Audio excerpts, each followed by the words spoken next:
pero gusto ko lang i-share ng maikli. Nababasa naman yun sa John chapter 4, verse 1. Si Kristo nagbabautismo. Sa verse 2, hindi siya nagbabautismo. Kundi ang kanyang mga disipulo. Ang kailangan natin, pag nagbabasa tayo ng Biblia, revelation.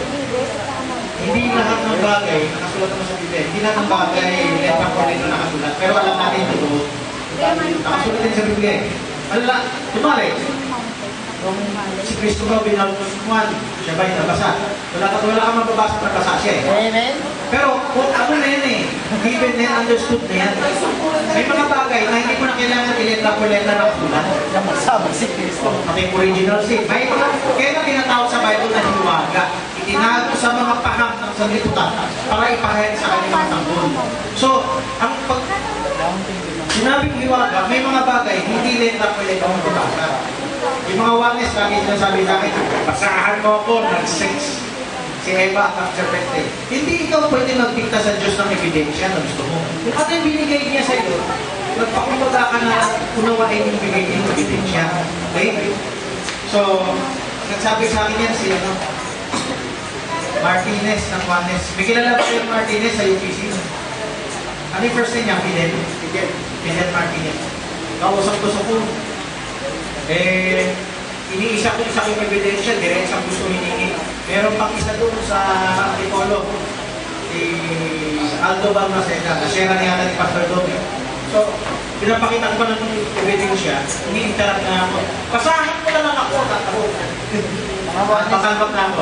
Ang gusto niya, like kapernet ng basa, ayaw niya pagbigyan ka ng pagkakataon, isa-isahin yung ebidensya. Ngayon, ito. Si Kristo,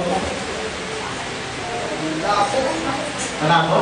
O, hindi gante, Brother Minan. Hindi gante. Yung isa mo, kung ano nakita. Kasi may higante, ako nang mabito ng higante. O, wala yung higante. Ay, Ako na higante. Kung nawala mo, bayad ano mo? Bayaran ka. Hindi gante. bayaran mo na. Papagbayad pa ako. Reserve mo lang yan. Nawala pala yung higante? Gusto ko ipakita dito sa paksa na to. Mahabang paksa na to, pero shortcut ko sasabihin ko. Ang bautismo ni Juan, iba sa bautismo ni Kristo. Amen. At gusto ko ipakita sa inyo, ang bautismo noon, maraming beses nagaganap. Nakaya, sabi ni, sino nga sabi dito, si Gargani na may iba yung kasama. Kailangan, kung ano yung Israel, huwag tayo doon. Ikaw, balik sa Hebrew roots, o anong pag-aralan ng kultura sa Israel. Umayos ka man po. Tuwing pumunta sila sa templo, nagbabautismo sila. Lumulusong sila sa tubig. Ginawa pa ng negosyo ni Cayapas yan. Sabihin, meron dito malinis na pool, bayad ka lang ng to, pagod ka rito. Para pagpapa mo sa templo, katulad ng mga Muslim, nakaligo ka na. So, yung bautismo ay isa dati ng ritual yan. Yung dating ritual ng mga Hudyo, ritual din ng Esenes. Sa Esenes, pag ikaw ay magpapas-miyembro, sasabik sa kanila, meron mong ring bautismo. Yun, doon nagsimula ang paterno ni Juan Bautista, bautismo sa tubig, sa pagsisisi. Ang tanda ng bautismo sa tubig ay pagsisisi. Sabihin, tuloy lang ginagawa ng mga Hudyo. Pero meron lang siyang pakahulugan doon. Itong pakahulugan na to, kay Juan Bautista, hindi, unti-unti lumalayo na sila sa templo, pumunta na doon sa mensahe, doon sa espiritu ng mensahe ng Diyos. Nagiging pagsapit na to sa pananampalataya. Alam niyo ba ang grupo ni Juan Bautista, hiwalay sa grupo ni Kristo? Alam niyo ba yan? May sarili sa mga alagad eh. Tama, nakasulat sa Biblia. Tama. Ngayon, ito kailangan natin i-consider. Hindi abnormal noon na pag sumapi doon sa isang samahan, Kaya nagpapabautis mo sila. Hawid ngayon, pero ngayon may Nicolay na spirit ngayon. Pag lumipat, kailan pabautis mo ka ulit? Para bang walang kwenta yung dating bautis. Ang kailangan natin ngayon, spiritong katotohanan. Pag nakukuha mo yung tamang bautis mo sa Acts 38, hindi na samahan ang sinasamahan natin eh. Yung pagtupad na sa unang Pedro 3. Ano sa unang Pedro 3? Yung bautis mo nagliligtas. Pero paano mo nalaman may tubig?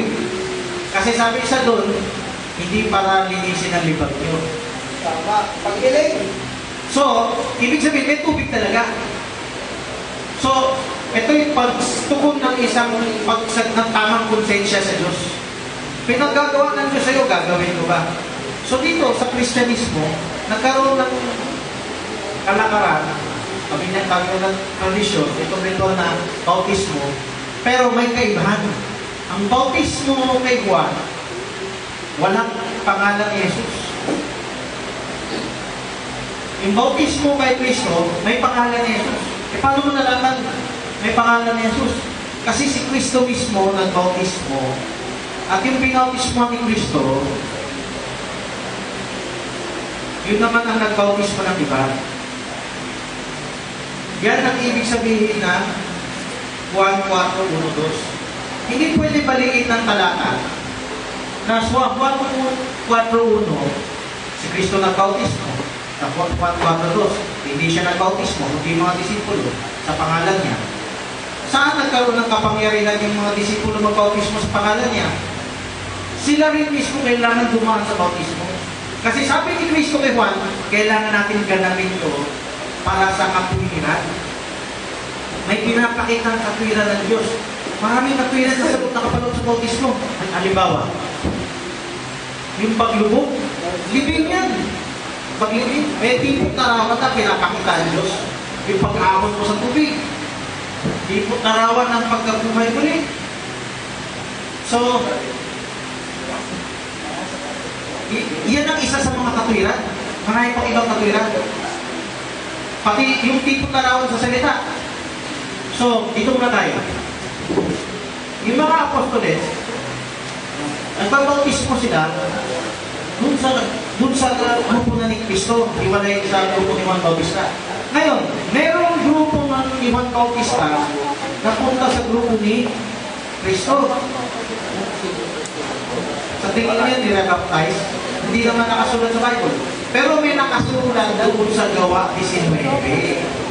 So alam mo ano na nangyayari kasi hindi naman bago sa kanila noon na mag-baptize kasi kung sa dati nilang pinanggalingan, araw-araw meron yun. Parang naging ritual na patay. Pero dito may kahulugan na.